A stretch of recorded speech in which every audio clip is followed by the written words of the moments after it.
Hello guys, good evening. आज हम लोग केमिकल रिएक्शंस एंड इक्वेशंस के बारे में पढ़ेंगे। क्लास 10th का चैप्टर है, फर्स्ट चैप्टर है केमिस्ट्री का। ठीक है। इसमें पहला टॉपिक है केमिकल रिएक्शंस। तो केमिकल रिएक्शन को मैं एक्सप्लेन कर रहा हूँ। मैंने आज कुछ टॉपिक्स लिख लिए हैं, इन टॉपिक को एक्सप्लेन करेंगे अभी। ठीक है। तो केमिकल रिएक्शंस में बस मेन चीज़ क्या होती है, रिएक्टेंट और प्रोडक्ट के बारे में जानना है। वहाँ पे रिएक्टेंट से प्रोडक्ट फॉर्म होता है। और रिएक्टेंट एक्चुअल में होता क्या है? रिएक्टेंट होता है रिएक्शन में जो सबसे पहले हम लोग लेते हैं, जो भी चीज़ रहती है, जैसे कि मान के चलिए कुछ भी चीज़ बनानी है, उससे पहले जो हम फर्स्ट जो प्रोडक्ट लेंगे, मतलब जो फर्स्ट पार्ट जो लेंगे, फर्स्ट सब्सटेंस लेंगे, उसे हम लोग बोलेंगे रिएक्टेंट। ठीक है, क्योंकि वो क्या करेगा, रिएक्शन में टेक पार्ट करेगा, मतलब रिएक्शन में पार्टिसिपेट करेगा। तो ये यहाँ पे क्या करेगा, पार्टिसिपेट इन रिएक्शन। तो ये रिएक्शन में पार्टिसिपेट करेगा। जब रिएक्शन में पार्टिसिपेट करेगा तो ये क्या करेगा, वहाँ पर रिएक्ट करेगा। जब ये रिएक्ट करेगा तो क्या होगा, एक नया प्रोडक्ट फॉर्म होगा। तो यहाँ पे इस चीज़ का क्या होता है, फॉर्मेशन। अगर कोई भी सब्सटेंस का फॉर्मेशन होता है उसे बोलते हैं प्रोडक्ट। मतलब जो राइट साइड में दे रखा होता है वो प्रोडक्ट है, और जो लेफ्ट में है वो क्या होता है, रिएक्टेंट। जो भी रिएक्शन के या फिर जो एरो दे रखा है, इस एरो के जो लेफ्ट में मिलेगा उसे हम लोग रिएक्टेंट बोलेंगे, और जो राइट साइड में मिलेगा उसे हम लोग क्या बोलेंगे, प्रोडक्ट बोलेंगे। इसे बोलेंगे लेफ्ट साइड। ठीक है, इसको बोलेंगे राइट साइड। Right side. तो हमारा केमिकल रिएक्शन का मतलब यही होता है, सिंपल, कि हमारी रिएक्शन के दौरान एक नया प्रोडक्ट बनना और एक नई प्रॉपर्टीज़ के साथ। जैसे कि हम लोग एक एग्जांपल लें तो मैग्नीशियम अगर ऑक्सीजन से रिएक्ट करता है, magnesium Mg react with oxygen to form magnesium oxide MgO। मतलब रिएक्टेंट हमारे पास यहाँ पे ये है, इन दोनों Mg और O2, बट प्रोडक्ट हमारे पास जो फॉर्म हो रहा है वो क्या है, MgO मैग्नीशियम ऑक्साइड। ठीक है। तो रिएक्शन के अनुसार अगर देखें हम लोग तो ये एक केमिकल रिएक्शन है। कैसे पता चला, क्योंकि दो कोई भी सब्सटेंस रिएक्ट कर रहे हैं और एक नया सब्सटेंस फॉर्म कर रहे हैं एक नई प्रॉपर्टीज़ के साथ। तो यहाँ पे मैग्नीशियम है, नया मैग्नीशियम ऑक्साइड है। ठीक है। तो यहाँ पे मैग्नीशियम है बट प्रोडक्ट साइड में नहीं है। क्यों? क्योंकि वो कुछ और बना दिया, कुछ रिएक्ट करके कुछ नया बना दिया। ठीक है। तो उसको हम लोग क्या बोलेंगे, केमिकल रिएक्शन। ये हो गया पहला केमिकल रिएक्शन। दूसरा बोल रखा है इस केमिकल रिएक्शंस की पहचान कैसे करनी है। ठीक है। पहचान मतलब और कैसे कैसे पहचान कर सकते थे। जैसे प्रोडक्ट साइड में मेनली जो भी चीज़ें रखी है, एवोल्यूशन का मतलब होता है फॉर्मेशन, मतलब इवॉल्व होना, निकलना। मतलब ये कहाँ होगा, प्रोडक्ट साइड होगा। तो प्रोडक्ट साइड अगर गैस निकलती है, प्रोडक्ट साइड में अगर गैस निकलेगी तो उसे क्या बोलेंगे हम लोग, एवोल्यूशन ऑफ गैस। या फिर मान के चलिए दूसरा बोला फॉर्मेशन ऑफ प्रेसिपिटेट। तो प्रेसिपिटेट देखो, फॉर्मेशन हो रहा है, फॉर्मेशन का मतलब हो गया फिर से बन रहा है, नया प्रोडक्ट फॉर्म हो रहा है। तो जो चीज़ फॉर्मेशन आ गया या एवोल्यूशन आ गया, इसका कहने का मतलब ये है कि प्रोडक्ट साइड। तो प्रोडक्ट साइड में यहाँ पे क्या बनेगा, प्रेसिपिटेट बनेगा। हम लोग प्रेसिपिटेट को पीपीटी से भी रिप्रेजेंट करते हैं। प्रेसिपिटेट का मतलब ये होता है कि सॉल्यूशन में, जैसे कोई भी सॉल्यूशन बना लिया तो वहाँ पे उसमें मिक्स नहीं होगा वो सब्सटेंस, जो भी होगा उसको प्रेसिपिटेट बोलेंगे। जैसे मान के चलिए हमने दो चीज़ें ली, कोई भी हमने रिएक्शन करा दिया, कोई भी दो सब्सटेंस को लेके उससे सॉल्यूशन बना। अब सॉल्यूशन में देखा तो ऊपर कुछ तैर रहा है। जैसे मान के चलिए मैंने ले लिया पानी और उसमें थोड़ा सा 1 चम्मच मैंने ऑयल डाल दिया, दोनों को मिक्स कराया। कितना भी कोशिश कर लो मिक्स करने की, ये मिक्स नहीं होगा। क्यों? क्योंकि यहाँ पे ऑयल एक लेयर बना लेगा ऊपर, वो कभी मिक्स नहीं होगा उसमें। तो एक तरीके से वहाँ पे उस सॉल्यूशन में ऑयल ने क्या किया, प्रेसिपिटेट की तरह काम किया। जरूरी नहीं है कि प्रेसिपिटेट सॉलिड फॉर्म होता है, किसी और फॉर्म में भी हो सकता है। ठीक है। बात का अलग कलर की, तो जैसे कि रिएक्शन से पहले कोई और कलर था, रिएक्शन के बाद कोई दूसरा कलर हुआ। ठीक है। अब बात करें चेंज इन टेम्परेचर, तो कुछ रिएक्शंस ऐसी होती हैं जहाँ पर एनर्जी देनी पड़ती है। ठीक है। और कुछ रिएक्शंस ऐसी होती हैं जिनमें से एनर्जी निकलती है, जहाँ एनर्जी देनी पड़ेगी तो रिएक्टेंट साइड एनर्जी देंगे। तो जैसे मान के चलिए, ऐसे मैं एक पॉइंट बता रहा हूँ कि अभी ऐसा करेंगे, सबके ऐसे करते हैं बच्चों, एक एक एग्जाम्पल्स ले लेते हैं सबके। ठीक है। तो अच्छे से एक्सप्लेन हो जाएगा। और आप लोग एसचंद को फॉलो कीजिए, मैं उससे बताता हूँ आपको। काफ़ी इजी कंसेप्ट है। जैसे कि इवोल्यूशन ऑफ गैस है, उसमें एक सिंपल सा एग्जांपल है, जिंक इसके लिए है, इवोल्यूशन ऑफ गैस के लिए zinc plus sulphuric acid, dilute sulphuric acid. ठीक है। अब जब ये दोनों रिएक्शन करेंगे तो यहाँ पे बनेगा ZnSO4 प्लस निकलेगा H2 गैस। ठीक है। तो इसका कहने का मतलब क्या था, यहाँ पे इवोल्यूशन ऑफ गैस, गैस का इवॉल्व होना। ठीक है। तो ये यहाँ पे दोनों रिएक्ट करेंगे, रिएक्शन करने के बाद प्रोडक्ट में हमें जिंक सल्फेट मिलेगा, इसको बोलते हैं जिंक सल्फेट ZnSO4। ठीक है, और इसको बोलेंगे हाइड्रोजन गैस, जो कि इवॉल्व हो रही है। हमारा बस मेन पर्पस था कि गैस का इवोल्यूशन होना चाहिए, जो कि गैस का इवोल्यूशन हो गया वहाँ पे। ठीक है, इन द केस अगर प्रेसिपिटेट का हम लोग अगर दूसरा एग्जाम्पल लेते हैं, ठीक है, तो प्रेसिपिटेट का एग्जाम्पल है यहाँ पे potassium iodide solution. Potassium iodide मतलब होता है KI और लेड नाइट्रेट PbNO3। अगर इन दोनों की रिएक्शन कराते हैं तो हमें प्रोडक्ट में मिलेगा KNO3 और PbI, KNO3 और PbI। ठीक है, तो यहाँ पे हमारे में लेड आयोडाइड जो है येलो PPT बनाता है, मतलब ये हमारा क्या बनाएगा, PPT, मतलब प्रेसिपिटेट। ये तो सॉल्यूशन में होगा, इसके ऊपर एक लेयर बन जाएगी पतली पतली सी, या किसी की भी कोई भी सब्सटेंस होगा, जरूरी नहीं है कि ऊपर वाली सरफेस पे बने, हो सकता है कि नीचे सरफेस पे बैठ जाए, या हो सकता है कुछ पार्टिकल्स के फॉर्म में उसमें मिक्स होगा, बट वो पूरी तरह से प्रॉपरली मिक्स नहीं होगा, होमोजीनियस नहीं होगा। होमोजीनियस का मतलब होता है कि कोई भी चीज़ उसमें डालो, जैसे कि पानी में हमने चीनी डाल दी, उसको ढंग से घोलेंगे तो उसमें एक भी चीनी का कण नहीं दिखेगा, एक भी शुगर का एक भी पार्टिकल नहीं दिखेगा। इसका मतलब क्या है कि वो होमोजीनियस मिक्सचर है। हेट्रोजीनियस का मतलब होता है कोई भी दो सब्सटेंस को घोलो, कितना भी घोल लो या कितना भी मिक्स कर लो, वो पूरी तरह से मिक्स नहीं होगा, उसको बोलते हैं हेट्रोजीनियस। तो यहाँ पे हेट्रोजीनियस मिक्सचर बन जाएगा।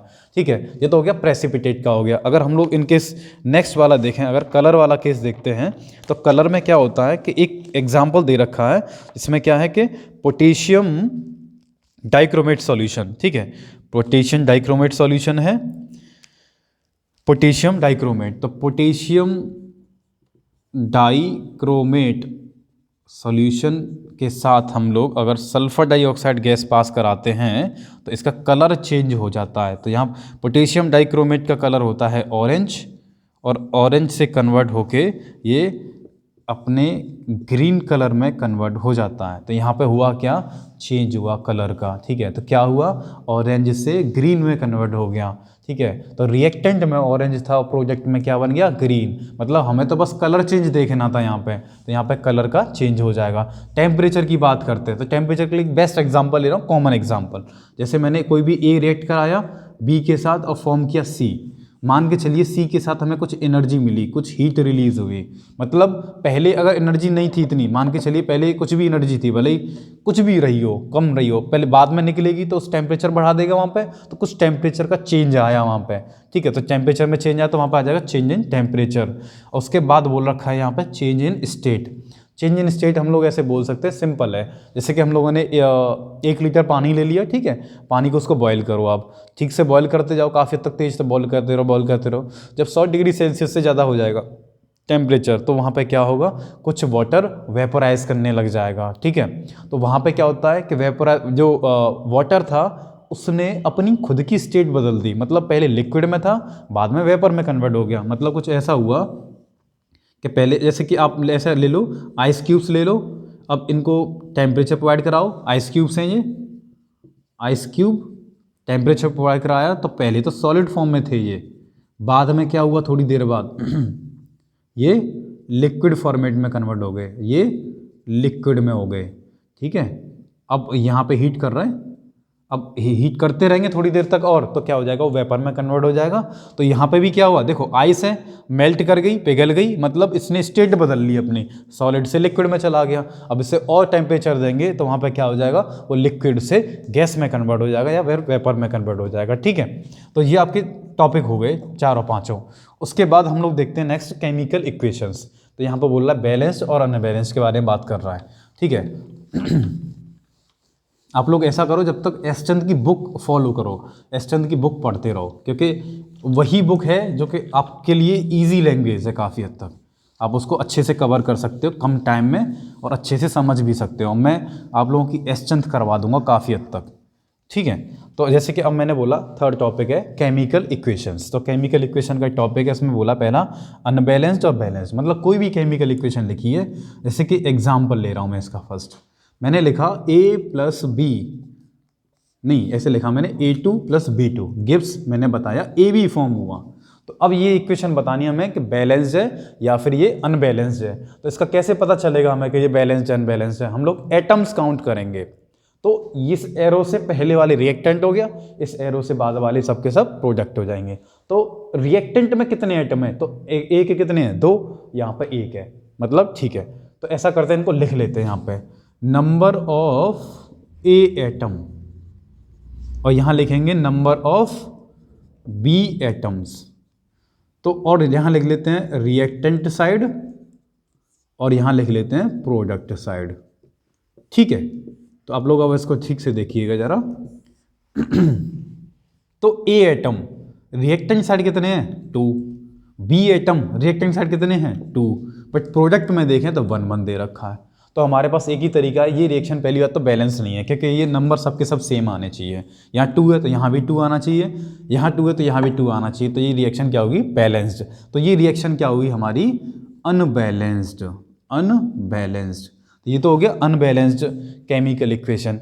अब हम इसको बैलेंस करेंगे, तो बैलेंस करने के लिए क्या करना पड़ेगा, तो जितने एटम इधर दे रखे हैं उतने ही एटम हमें उधर लेने हैं। ठीक है, तो यहाँ पे ऐसा करते हैं, इस ए बी में 2 का मल्टीप्लाई करें तो शायद बैलेंस हो जाए। तो एक बार चेक करके देखते हैं, A2 + B2 गिव्स 2AB। अब एटम्स अगर देखें तो ए के 2 एटम है रिएक्टेंट साइड और प्रोडक्ट साइड कितने हैं 2, क्योंकि 2 यहाँ पे हैं 2 यहाँ पे हैं। और अगर बी के एटम्स देखें तो यहाँ पे 2 हैं और यहाँ पे भी 2 हैं, मतलब ये रिएक्शन क्या हुई बैलेंस्ड। तो ये क्या हो जाएगी रिएक्शन इज बैलेंस्ड। ये होता है ऐसे करके एग्जांपल्स, जैसे कि मैं इसके कई एग्जांपल्स करा रहा हूँ अभी आप लोगों को, तो वो एग्जांपल्स आप लोग देख लो कैसे कैसे करने हैं। जैसे कि ऐसा करते हैं, पहला एक एग्जाम्पल लेते हैं अमोनिया का फॉर्मेशन वाला जो एग्जाम्पल है। कॉमन क्वेश्चन हैं ये, बहुत ज़्यादा पूछे जाते हैं, एक वाटर वाला, एक अमोनिया का, एक NH3 का। ठीक है, तो ऐसा करते हैं, पहला एग्जांपल लेते हैं एक NH3 को फॉर्म कराएंगे। ठीक है, तो यहाँ होगा N2 + H2 गिव्स NH3। ये हमारी इक्वेशन दे रखी है हमें क्वेश्चन में किसी ने, तो आप लोगों को बस इतना बताना है कि ये बैलेंस है या नहीं है, पहले तो ये पता करना है। तो इधर नाइट्रोजन के 2 एटम है, यहाँ 1 एटम है, मतलब ये बैलेंस तो नहीं है, किसी एक से ही पता कर सकते हो। तो ये रिएक्शन क्या है पहले से ही अनबैलेंस्ड। अब इक्वेशन को हमें बैलेंस करना है, तो इसको बैलेंस करेंगे तो क्या करेंगे, सिंपल है। तो इक्वेशन के पहले एटम्स लिख लो कितने हैं, तो हम सबसे पहले उसको पकड़ेंगे जो ऑड में दे रखा है, या फिर ऐसा करते हैं जो इवन में दे रखा है उसको किसी को भी एक को ले लो, उससे आप आराम से बैलेंस हो जाएगा। बेटर रहेगा ऑड वाले को लो। तो यहाँ पे 2 है, यहाँ 3 है, तो ऐसा कर दो इसका 2 का मल्टीप्लाई कर दो यहाँ पे। तो ये आप लोग पहले लिख लो इक्वेशन को पूरी फिर से अगेन, जिससे कि इसको बैलेंस करने में आसानी हो। ठीक है, तो यहाँ पे हाइड्रोजन दे रखे हैं 2, यहाँ हाइड्रोजन के दे रखे हैं 3, तो ऐसा करते हैं 3 का मल्टीप्लाई यहाँ कर दो और 2 का मल्टीप्लाई यहाँ कर दो। अब आप लोग देखोगे तो 3H2 और 2NH3, मतलब यहाँ पे इनकेस हाइड्रोजन एटम तो बैलेंस हो गए। अब बात करते हैं नाइट्रोजन एटम की, तो नाइट्रोजन एटम बैलेंस हैं या नहीं है पहले पता करना पड़ेगा। तो यहाँ तो N2 दे रखा है, यहाँ चलो ठीक है बैलेंस हो तो गया। तो देखो अगर आप लोग पता करना कि ठीक है बैलेंस है या नहीं है, तो नाइट्रोजन और हाइड्रोजन दोनों के एटम्स लिखने हैं। यहाँ लिख दो लेफ्ट, यहाँ लिख दो राइट। आप लोग सोचोगे मैंने लेफ्ट और राइट यहाँ क्यों लिखा है, पिछली बार तो मैंने रिएक्टेंट और प्रोडक्ट यूज किया था, तो मैंने वही बोला है कि एरो से जो पहले होता है वो लेफ्ट साइड वाले वो सबके सब रिएक्टेंट होते हैं, और एरो के बाद वाले क्या होते हैं प्रोडक्ट होते हैं, जिन्हें अपन लोग राइट हैंड साइड लिखते हैं। तो अपन लोग राइट भी यूज कर सकते हैं। ठीक है, ये दो भी सही भी रहेगा। तो नाइट्रोजन लेफ्ट में कितना है 2 और राइट में कितना है 2। लेफ्ट में हाइड्रोजन कितना है 3 2 6 और यहाँ पे कितना है 3 2 6, मतलब ये इक्वेशन क्या है बैलेंस्ड है। This is balanced, this equation is balanced. मतलब हमने ये इस वाली इक्वेशन को हम लोगों ने क्या किया बैलेंस कर लिया आराम से। अब ऐसा करते हैं, अगर इसके बाद एक और एग्जांपल लेते हैं, इसमें 1 2 एग्जांपल और करते हैं, इससे आराम से हम लोग इसको समझ जाएंगे कैसे। जैसे मैंने क्या किया वाटर वाला लेते हैं, तो H2 + O2 गिव्स H2O। अब ये वाली इक्वेशन हमें बैलेंस करनी है, पहले तो पता करना पड़ेगा ये बैलेंस है या नहीं है। ठीक है, तो अगर हमें इसके बारे में नहीं पता करेंगे तो हमें कुछ पता ही नहीं चलेगा कि ये बैलेंस है अनबैलेंस है। डायरेक्ट थोड़ी किया जाता है कि आपको बिना देखे उसको बैलेंस करना शुरू कर दिया, क्या पता बैलेंस हो पहले से ही, तो पहले पता करना पड़ेगा। यहाँ पर 2 हाइड्रोजन है 2 हाइड्रोजन है, सही है ये तो है, बट O2 यहाँ 1 O2 है, मतलब 1 ऑक्सीजन उधर है यहाँ 2 हैं, इसका मतलब ये इक्वेशन क्या है अनबैलेंस्ड है। तो इसको पहले बैलेंस करना है, तो ये पहले क्या है अनबैलेंस्ड। ठीक है, अगर अपन लोग एस चंद्र वाला मेथड देखें तो वो लॉन्ग मेथड दे रखा है, उससे करें तो देखो इसमें क्या करना पड़ेगा, पहले लिखना है बिफोर रिएक्शन को बैलेंस होने से पहले, before the reaction is balance, तब क्या लिखेंगे हम लोग, नंबर ऑफ हाइड्रोजन एटम, और यहाँ लिखेंगे नंबर ऑफ ऑक्सीजन एटम। वही सेम मेथड यहाँ लिखेंगे लेफ्ट और यहाँ लिखेंगे राइट। ठीक है, तो लेफ्ट में हाइड्रोजन एटम कितने हैं, 2, यहाँ 2, यहाँ पे ऑक्सीजन 2, यहाँ पे 1, मतलब अनबैलेंस्ड, मिल गया अनबैलेंस्ड। ठीक है, अब ये अनबैलेंस है, अब इसे हमें बैलेंस करना है, तो क्या तरीका है, इसको 2 करते हैं मल्टीप्लाई में, तो 2 इसमें करेंगे तो इसमें भी तो चला जाएगा ना, तो ये तो 4 हो जाएगा, तो हमें ऐसा ही कुछ करना पड़ेगा। तो हमें इक्वेशन को बैलेंस करना है, तो उसका एक ही तरीका है इसको बैलेंस करने का, पहले इक्वेशन को पूरी को फिर से लिखो। मैंने लिखा H2 + O2 gives H2O। ठीक है, अब क्या करना है इसमें, देखो आप लोग पहले 2 ऑक्सीजन दे रखे हैं, मैंने बताया था जो ऑड में दे रखा है उसको फॉलो करें पहले। यहाँ तो ऑक्सीजन 1 दे रखा है, चलो ठीक है, यहाँ 2 है तो उस पूरे में 2 का मल्टीप्लाई कर दो, मैंने 2 का मल्टीप्लाई कर दिया। अब यहाँ पे हाइड्रोजन हमारे 4 हो गए, और यहाँ पे हमारे हाइड्रोजन कितने हैं, 2 × 2 हो गया, रिएक्शन इज बैलेंस। कैसे पता चला, चलो चेक कर लेते हैं, नंबर ऑफ हाइड्रोजन एटम, यहाँ पे नंबर ऑफ ऑक्सीजन एटम। ठीक है, तो अब यहाँ पे हमें पता करना, ये क्या हो जाएगा लेफ्ट, यहाँ हो जाएगा राइट। तो लेफ्ट साइड में हाइड्रोजन आइटम कितने हैं आप लोग पता करो, देखो बहुत आसान है, 2 × 2 = 4, 4 हो गया। यहाँ कितना है, 2 × 2 = 4, 4 हो गया। ठीक है, ऑक्सीजन 2, इधर ऑक्सीजन 2, 2 ही तो है, reaction is balanced. Oh my God, reaction तो बैलेंस हो गई, तो रिएक्शन क्या हुई, रिएक्शन इज बैलेंस्ड, रिएक्शन हमारी बैलेंस हो गई। ठीक है, अब इसके बाद जैसे कि हमारे पास और भी बहुत सारे एग्जांपल्स हैं, तो मैं भी वो कुछ एग्जांपल और ले लेता हूँ बैलेंस करने के लिए। जैसे मेरे पास कुछ बुक है अभी, तो उसमें से कुछ क्वेश्चंस ले लेता हूँ, उसमें से 1-2 क्वेश्चंस कर लेते हैं, एनसीईआरटी के क्वेश्चंस हैं। ठीक है, तो एनसीईआरटी के कुछ क्वेश्चंस करेंगे हम लोग। हाँ चलिए, ये वाला क्वेश्चन करते हैं, एक एनसीईआरटी का क्वेश्चन है। एक्चुअल में क्या ना, आप लोगों को पहले बैलेंस अनबैलेंस यही पता होना जरूरी है, क्योंकि इसका पार्ट 1 जो दे रखा है, इस पार्ट 1 में इस चैप्टर का जो आधा वाला पार्ट है उसमें सबसे ज़्यादा यही चीज़ों के बारे में डिस्कशन किया गया है कि रिएक्शन को बैलेंस करना कैसे है। मैं इस पर बहुत सारे क्वेश्चंस करने वाला हूँ अभी, जिससे आप लोगों को पता चल जाएगा। 4-5 एग्जाम्पल अभी और कराऊंगा। एक क्वेश्चन दे रखा है, right a balanced chemical equation with state symbol for the following reaction. Heated iron metal react with steam, मतलब आयरन मेटल रिएक्ट कर रहा है स्टीम के साथ, तो स्टीम तो वाटर ही होता है। चलो ठीक है, आगे उसने बोला है to form iron second, 3rd oxide. Iron second और 3rd ऑक्साइड होती है Fe3O4। Fe3O4 ये आयरन सेकंड और 3rd ऑक्साइड बोलते हैं इसे। ठीक है, क्योंकि Fe3O4 जो होती है, इसके अंदर 2 ऑक्साइड होती हैं आयरन की, एक FeO और एक Fe2O3। ये है फेरस ऑक्साइड। क्यों, क्योंकि Fe यहाँ पे है +2 स्टेट में, यहाँ Fe क्या है +3 स्टेट में। तो Fe अगर +2 स्टेट में आता है तो उसे बोलते हैं फेरस, और अगर Fe आपका +3 स्टेट में आता है तो उसे हम लोग क्या बोलते हैं, फेरिक। ऑक्सीजन से जुड़ा हुआ है तो ऑक्साइड। ठीक है, तो फेरस ऑक्साइड, इसका नाम क्या हो गया, फेरस ऑक्साइड, फेरस ऑक्साइड। और फिर इसका नाम क्या हो जाएगा, फेरिक ऑक्साइड। आप लोगों को याद रखना है, बहुत इंपॉर्टेंट है ये। जैसे कि कॉपर में भी आता है, कॉपर में कॉपर +1 कॉपर +2 वहाँ पे भी यूज़ कर लेते हैं हम लोग। ठीक है, तो उसमें भी अगर देखना चाहें तो आप वो भी कर सकते हो।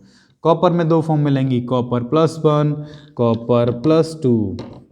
कॉपर +1 क्या होगा, क्यूप्रस, क्या हो जाएगा, क्यूप्रस। और +2 वाला क्या हो जाएगा, क्यूप्रिक। अगर ये ऑक्साइड बनाया तो क्या बनाएगा, ये बनाएगा Cu2O।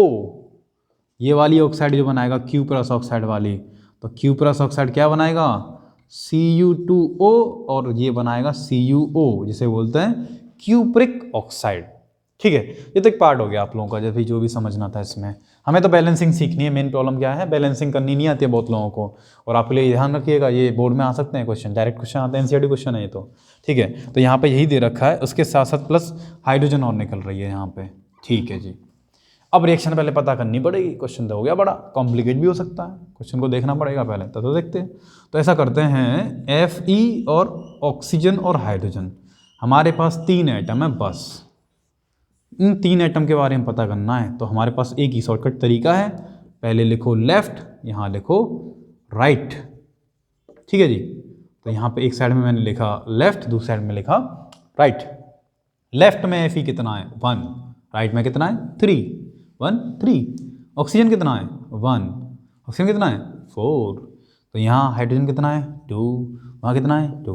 हमें इससे कोई फर्क पड़ता है? नहीं पड़ता है यार, ये दोनों के दोनों तन बैलेंस हैं, देखो सेम नहीं आ रहे हैं, ये भी सेम नहीं आ रहे हैं, इसकी वजह से क्या पता चला, रिएक्शन इज अनबैलेंस्ड। ठीक है, रिएक्शन क्या हुई, अनबैलेंस्ड।